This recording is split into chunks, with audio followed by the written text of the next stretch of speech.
ارے کیا تخیل ہے اعلیٰ حضرت کا. بھویں کیسے ہوتی ہے؟ بھویں کیسی ہوتی ہے؟ سجدے میں ہو گویا. انسان جب سجدے میں ہوتا ہے تو کیسا ہوتا ہے؟ بھویں بھی سجدے میں. اعلیٰ حضرت نے بھووں سے تشبیہ دی.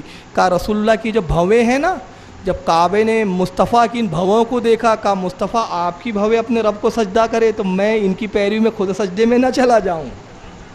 تو ان بھووں کی لطافت کو دیکھا کعبے نے، تو جن کے سجدے کو محراب کعبہ جھکی، ان بھووں کی لطافت پہ لاکھوں سلام. تو یہ بھویں بھی بظاہر بھویں نبی کی دکھ رہی ہے، مگر نبی کی بھویں نہیں ہے، بلکہ یہ سجدے کا پتہ دے رہی ہے، عبادت کا ذوق و شوق کا پیدا کر رہی ہے، عبادت کی غمازی کر رہی ہے.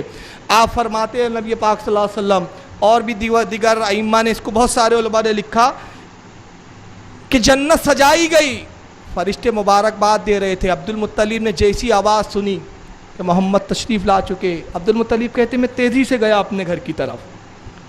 اب گھر کی طرف جیسی گیا، دیکھا تو مجھے روک دیا گیا. کوئی کھڑے تھا ایک نیزہ لیے ہوئے، کہا عبد المطلب اندر نہیں جا سکتے، رک جاؤ. عبد المطلب کہا میرا گھر، مجھے روکتے ہو؟ ارے آج مجھے شہزادہ ہوا ہے، میرے بیٹے عبداللہ کا بیٹا جلوہ گر ہوا ہے، اگر میں اپنے بیٹے عبداللہ کے شہزادے محمد کی زیارت نہ کروں تو کون کرے گا؟ ہٹو یہاں سے، میرے گھر سے، تم کون ہوتے ہو روکنے والے؟ کا عبد المطلب معاف کیجیے گا، گھر آپ کا ہے، حکومت آپ کی ہے، مگر ہم اللہ کے حکم سے یہاں ہے، اللہ کے حکم سے آپ کو روکا گیا. کون ہو تم؟ کہا میں فرشتہ ہوں، آپ کو اس لیے روکا گیا ہے کہ آسمان کے ملائکہ دیدار رسول کو آ رہے ہیں، سرکار کی زیارت کو آ رہے ہیں، وہ فارغ ہو جائیں تو پھر آپ کو اجازت دی جائیں گی. عبد المطلب فرماتے میں کھڑا رہا.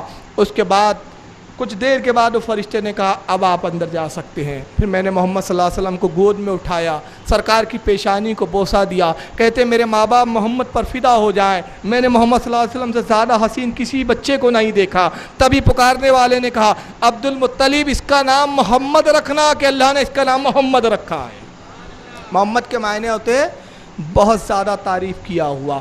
یہ اس وقت کا سما تھا، اہل عرب خوش تھے، مسرت میں تھے، فرشتے مسرت میں، ملائکہ مسرت میں، حوریں مسرت میں، انسان مسرت میں، چرین پرین حیوانات سب. مگر ایک تھا جو بیٹھا ہوا تھا روتا ہوا. ارے آپ تو بڑے اچھے سے جانتے ہیں کہاں تھا یہ پتہ ہے آپ کو؟ جبل ابو قبیس پر پہاڑ پہ بیٹھا ہوا ہے، چلا رہا ہے ارے میری اولادو نابکارو کہاں ہو، آؤ مجھے دلاسا دو، تسلی دو. ساری اولادیں جمع ہو گئی. کیا ہوا ابا حضور، کیوں رو رہے ہو؟